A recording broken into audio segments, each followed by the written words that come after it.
What's up out there? In today's video for learning Path of Exile, I wanted to just shotgun blast a whole bunch of different things that I've learned. I was going to do different videos for some of this, but I thought, you know what? We've got a league start coming up, and this would be a good time to just throw a whole bunch of things together, and that's where we're at. So there's a long list of stuff to go through, well, a fairly lengthy list. Let's dive in. First and foremost, one issue that I had early on was an actual problem with the game itself, is that it stuttered, like it was a network stutter. It felt laggy. And the way I resolved that, I did some Google searching. If you go under options and game, there's this networking mode. What fixed this for me was setting this to predictive. Now you have to be logged out of the game. You can't be logged in and playing. You have to be logged out at the main screen, I believe. And then you can set this. Now, I would not preemptively just set this to solve problems. If you don't have a problem, don't change this. But if you run into issues, this is a potential fix for that issue, so it's something worth giving a try. Now, the second thing is that right below that is this item filter. This took me far too long to took me far too long to figure out that this was in the game, or to be told that this was in the game. So that's why it's my number 2 item on this list, is because this is very handy. If you're out fighting monsters and stuff like that, this will highlight good stuff to pick up and not highlight any of the crap. So if you've watched a lot of other players, you'll see that they might have different filters. You can actually customize this thing quite a bit. I'm going to link the website below. It has directions on where to plop you're going to go to the website, you're going to make some changes, or just pick all the defaults, which is what I did. And then it's going to spit out a file that you download. Now that file goes in a particular spot. The website tries to tell you where to put it, but I don't know if it's because I'm on Windows 11 or whatever, but my path was slightly different. When I came in to record this video, I noticed there's a folder option here. You can click on this, actually takes you to where to drop that file that you get. So you can go out to the Filter Blade website, create your filter, and then get the file, click in this button here, and then deposit that file at that location, which is what you need to do. Then all you have to do is load this up and select the Filter Blade filter. Now, this is going to highlight things like uniques, 4 or 6 socket items, stuff like that. It's going to do a shaft of light, maybe a big sound. You'll know when something cool's dropped because you'll hear it. So it is very much recommended to get a filter and do this early.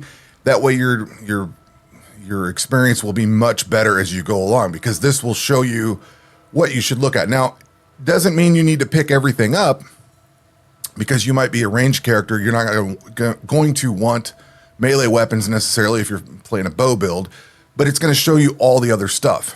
And the cool thing is, if you're looking for maybe a second or third character you're going to play, this will help highlight that stuff. So maybe you do want to pick up melee gear for another character. Anyway, that is item filtering. Now, another thing that kind of annoyed me is this big thing over here, this quest. This thing gets pretty long, and if you got mobs and stuff in the way, it's hard to see stuff through this. I got sick of seeing that. If you go into the UI tab in the settings, there's enable quest tracking. You can check that off and not see it. That frees up some screen real estate, and it makes it a little easier to play without having to see all that. If you scroll down into here a little bit, one thing you will run into is show many life bars on enemies. If you toggle this, you get a little red bar above the enemy. When you're sitting in a pack of a big pack of monsters and all kinds of magic effects and AoEs are going off and all kinds of stuff, it's hard to see the monsters. There have been times, because I've played a couple of totem builds basically, there have been times that I've been picking up loot and the totems are still shooting at something, and I couldn't figure out what was going on. Well, once somebody made a comment that you can turn this many life bars on, you don't really go searching around the settings menu. Like, that's kind of like the last thing you're going to look at. But they mentioned this was available, so I toggled this on. There is one for allies also. I don't have that toggled on. I don't really think I want it on, but it looks like, from what I've seen other videos, when that's on, like, your totems will show up with a green health bar and then the enemies show up with a red. So it's not the same. They're same health bars, but different. So they're different colors, so you can tell who's which. And I don't really want the one above me. I kind of just keep an eye on the globe over here. But there's other options, like you can turn on down here where it's got this mana. You can uncheck that. So instead of just seeing the globe, you're seeing the actual numbers. So you see a little bit more information. So there's stuff like that out there. Then The other option that I want to talk about while we're still in the settings is if you go under input. Now this is on PC. I am not playing on console. Console is going to be different, but this use bound skilled 2, this was something that I kind of organically figured out on my own, and then I Googled up and I found out that other people recommended this also. You want to put any kind of movement-based skill, and you may not get this right off the bat. Like, you're not going to have a movement skill until an act or so into it. If you're playing slow and not really picking up everything, you may not get this right away, so it may not become apparent. But once you do get one, like a dash or something like that, you're going to want to put that on the space bar because it defaults to the middle mouse button, which is a lot harder to click when you're trying to be in a fight and do things. It's much easier to just click the space bar down and go. So that would be rebinding this to space bar in the input tab. And then the final one is up here on this button. Now, this is... by default, your left click is going to be a default attack. This is another one that I kind of figured out organically. I thought, I wonder if I should switch that. Because I saw this move only as an option, and I thought, should I do that or should I not? I Google searched it up a little bit, researched a little bit into it, and found that a lot of people basically say, yes, you do want this to be move only, because if you get into a pack, you might be clicking on something to try to attack it when you're trying to run away. So if you set this to move only and change the default over, you'll run out of it and not necessarily get stuck. Now, you still can, but at least you're not stuck trying to fight something. So I really want to set that over there. So that will do it with the settings. From there, another thing that I really didn't understand early on, not inventory, I need to go in here, is that your tabs, even if you have the basic tabs that the game provides you, you can come in and right click on these. Now, you can only rename these if they're premium. I don't believe that's a free option. I'm not sure about the affinity part, but you do need to set affinities on your tabs. So if you want to control right click or control click and see this item here go into your stash tab and just go away without having to click a specific tab and, maneuver around that way, you would toggle the affinity, tell it what it's going to be pulling in, and then check mark it. So this becomes really important when you start buying actual tabs. So the money tab will not do anything until you've actually checked this affinity box, and you can see the little symbol up there. But then you check it here, you toggle this currency option, you click the OK button, and then when you control right click, it will move items right into that tab. So if I was, say, on the flask tab and I had a flask over here and I ended up on the money tab, when I control right click or control click on this, this goes into the flask tab, and I don't have to worry about it. I don't have to switch tabs and maneuver around like that. You can also use this. One thing I did as I was looking at what stash tabs I wanted to buy, like I bought the money tab, maybe the map tab, and a quad or something like that. I bought a few basic tabs, and I wasn't sure if I wanted some of the rest of these. So what I did is I came down here and then just toggled one of these to pull all the stuff that I didn't have. So it was basically kind of a dumpster, and I was trying to see if I really wanted to buy those tabs. Now, I've since bought all the tabs, and I've set them all, so I don't have to worry about it. It's OCD, quality of life, whatever you want to call it. I just grabbed them all and put them on here. The important thing is the affinity part. You have to set that. Even if you buy the tab, it does not come on by default. So you have to go turn it on, and then it will work. So tab affinities was something I didn't know existed, and I thought was really cool. And once I got the tabs and figured out how all that worked, it was really cool. Now, on to gear. Let's go back into our inventory here. For gear, this one I want to show, and this is something you'll learn early on, and it's pretty basic, actually. Let me find one more item here. I need to find a blue. Doesn't matter which, it just needs to be a blue. Okay, basic items will not have affinities on them. Now, they may have something on them, the little white items here, depending on what the item is named. Item names are very important in this game. It's well beyond what I'm trying to get at here. What I'm trying to explain here is that there's no affixes on white gear at all. Now, that's a normal item, I believe it's called. Let's see, what do we call this? Normal. Normal item, technically, the technical term for this is a normal item, and it will turn into a magic item. I'm going to get my terminology right here. Now, on your magical items that are blue, these can have a prefix and a suffix. That's all they can have. Now, a little hidden tip that they don't tell you is that you can click the Alt button down and it will give you more information. So now this one, it tells me a little bit more that it's got the suffix modifier of the pupil. So that portion of the name is actually feeding into part of the item's DNA, of whatever you want to call it.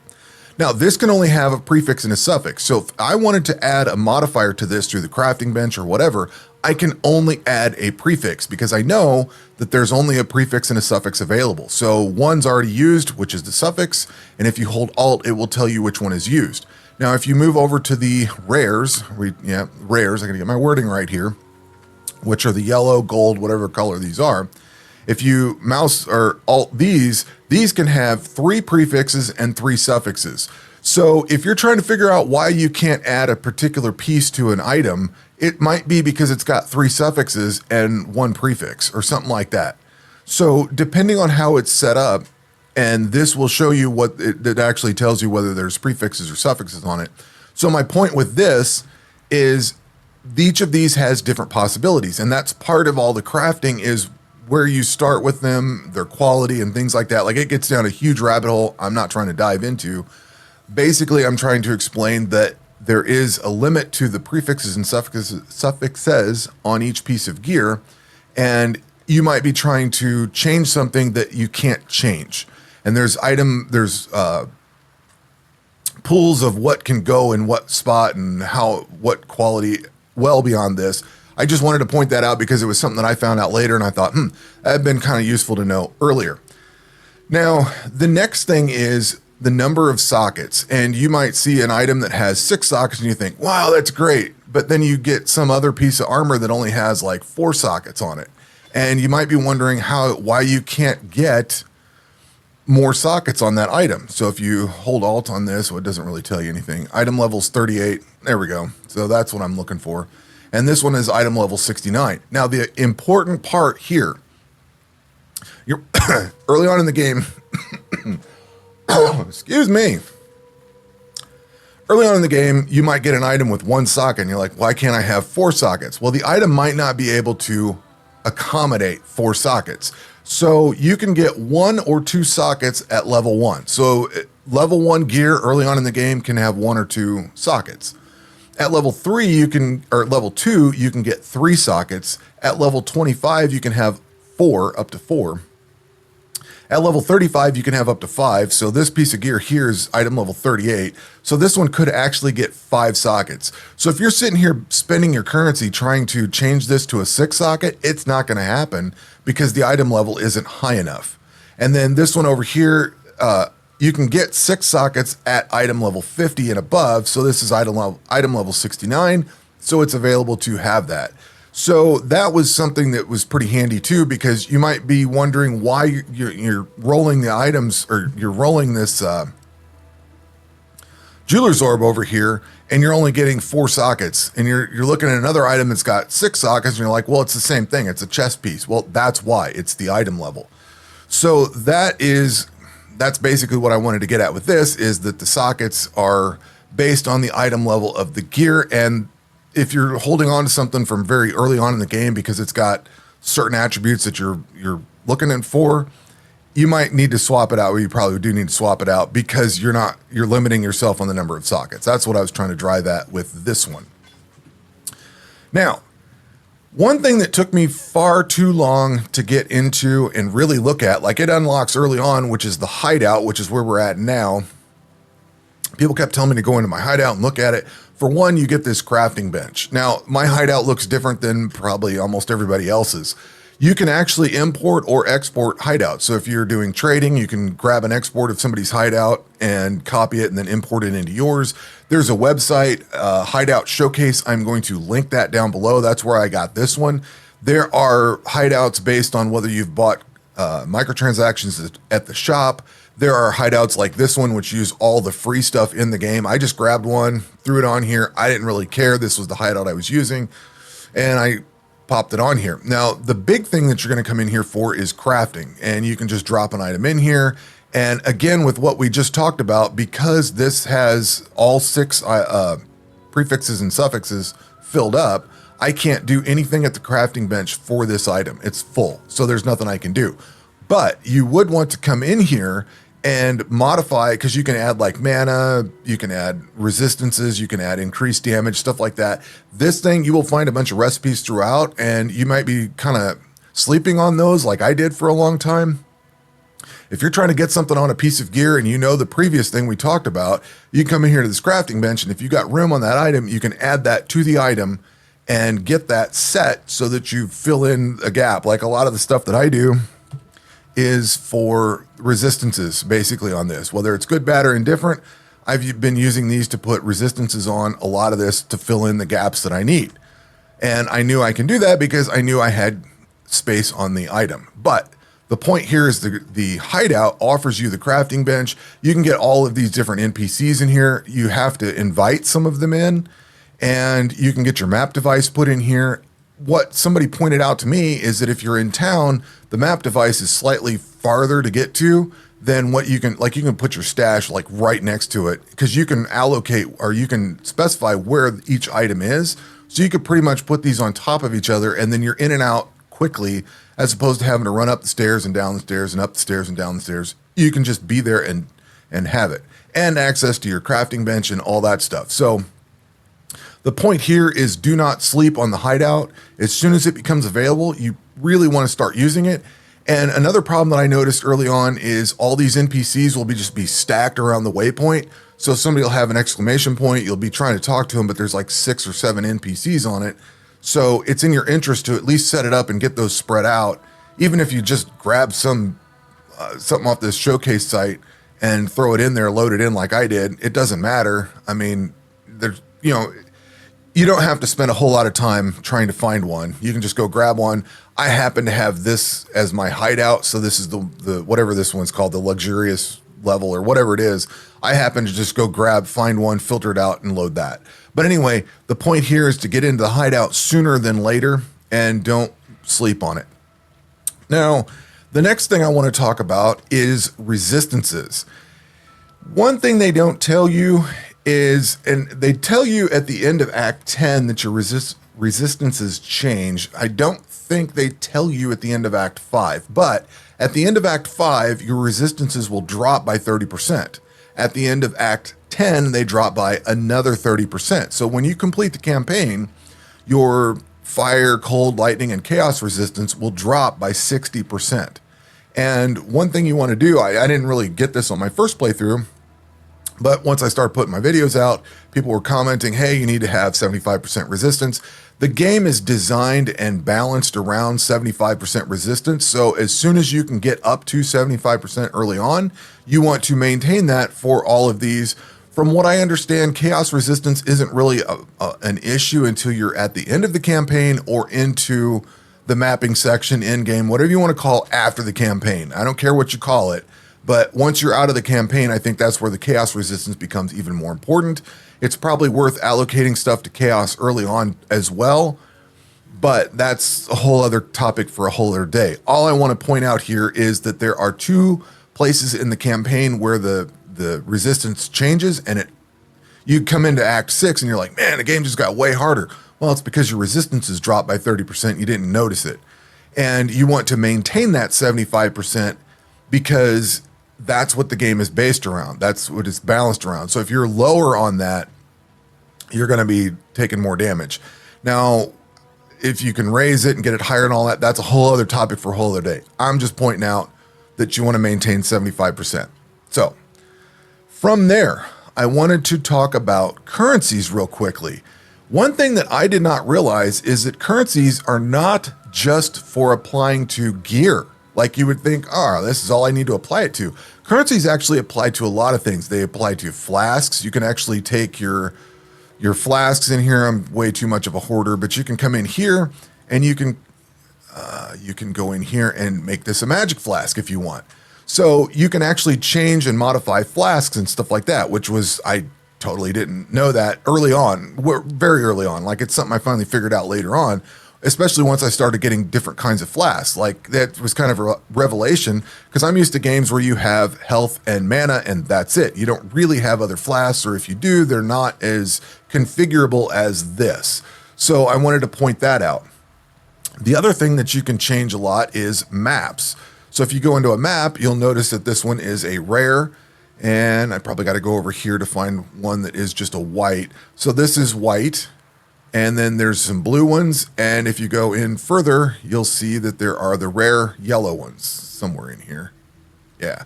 So same rules apply. And you can also see that this has 3 prefixes and 2 suffixes. So I could actually add more to this if I wanted, or take these white ones and change them into a blue one.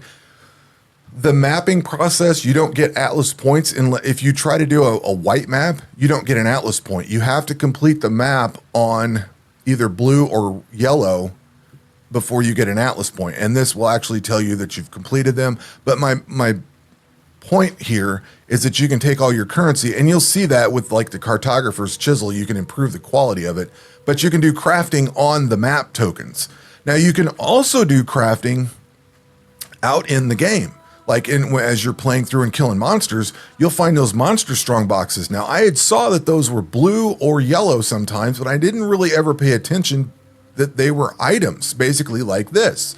So if you're running along and you see a blue monster strong box that says unidentified, you can actually use a scroll of wisdom on it and see what it's there, what modifies it. You can also take this currency in there and modify that and add stuff to it or change it around a little bit. And even the yellow ones. So you can actually modify those monster strong boxes, which is kind of crazy to think about. I could just pack up a bunch of this stuff and then tune those to the experience that I want from those monster strong boxes. I thought that was really cool. And I believe it also works on the essence monster packs. I have not tried that. Those are those frozen monsters. You got to click to break the ice on them. I think you can modify those. I have not tried it yet, but I did try this monster strong boxes. That one took me way too long. Somebody pointed that out. And I was like, you know what? I've been noticing that it says unidentified on there. And I've been noticing that they're blue and yellow, but I never tied the two. I just go click on it and then kill whatever came out of it. I didn't actually stop to look at what it said and to understand that you can modify it. So I wanted to point that out because it might be useful to somebody at some point. I have yet to really get in and tinker with them, but you can modify those as well with the currency. So that covers the currency part of it. Now, let's see here. We're doing okay on time, I guess. Trying to bust through this as quickly as possible. Another thing that I did not realize is that a lot of things are shared in this game. So you can come into your hideout, like I played through this with my ranger class. So I beat the entire campaign, started into the end game and all that. Or mapping, whatever you want to call it. I started playing that with my ranger and I was having a good time. And I thought, you know what? I wanted to start this Righteous Fire Marauder build and see how this goes. So immediately I have, as soon as he can get into a waypoint, he can get into this area here. He can get access to Lily Roth, which she sells all of the different skill gems in the game. So you can buy everything off of her. So as I was building this character, I could come into my hideout, go over and talk to her and buy stuff. And I also have access to all of my stash that my ranger collected up. So I've sold a bunch of stuff off and then been recollecting all this. But as I've been playing through the game, I've been collecting gear. So like for flasks or rings or stuff like that, I don't have to go hunt something down. On my second character, I'm able to come into this stash or Lily or whoever and in this hideout and everything, and the crafting and all that, all of the crafting recipes are shared. There's a lot of things that are shared. Your stash is shared. So when you're building your second character, you have access to all of the stuff you've gotten prior. So that is your stash. The other thing that's also shared is your trials of ascendancy. Now, when you're playing the game, you'll come into a map. It says there's a trial of ascendancy to go do on this map. So you go do that. And then once you've collected enough of them, you can go into the Aspirants Plaza and do the labyrinth portion of it. Now, I did not find that out until I played this character, but I did not have to do all those ascendancies along the way. Once I did them on that first character, I don't have to, or once you've done them for a character, I'm assuming you could ratchet both characters up, and one does one does the other. But the point is, you don't have to do you only have to do the ascendancy stuff one time. And even if you see it, you can just ignore it and move on. You still have to do the labyrinth portion of it. But for your second character, once it's at a certain level and ready to do the labyrinth portion of the Aspirant's Plaza, that's what I'm trying to think of. Once you're ready to go into the labyrinth and do all that, then you just go do it. You don't have to do all those throughout. I thought that was really cool because that cuts a little bit of extraneous crap that you don't have to do. You just do it for one character. The other thing that's shared is Atlas passives. And if you come in here, I was under the impression that each character had their own Atlas tree, but that's not true. So this is shared between the two.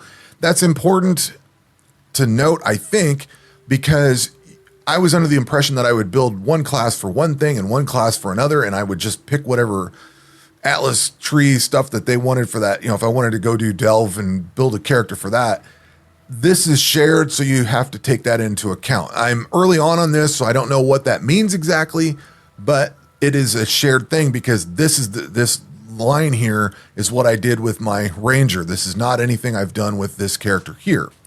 And let's see. The Hideout is also shared. We talked about this quite a bit. Now, I'm not going to go out in the level and try to find one, but we'll switch over to movement skills real quickly. This was something I found out a little too late too. Movement skills can jump some gaps. You might see a ramp that comes up and then there's a broken bit in the middle and then another ramp on the other side. If your movement skill allows for it, you can actually bridge that without having to walk across it. So if you got like a dash or something, you can actually jump across that. One thing I use it for a lot in the later levels is where they have a height difference. You can actually jump up to that height and start killing stuff on there. It speeds up your progress through the map instead of having to traipse around and find some long route. You can just skip right over and keep on plowing. So that was something that was very cool that took a little too long to figure out.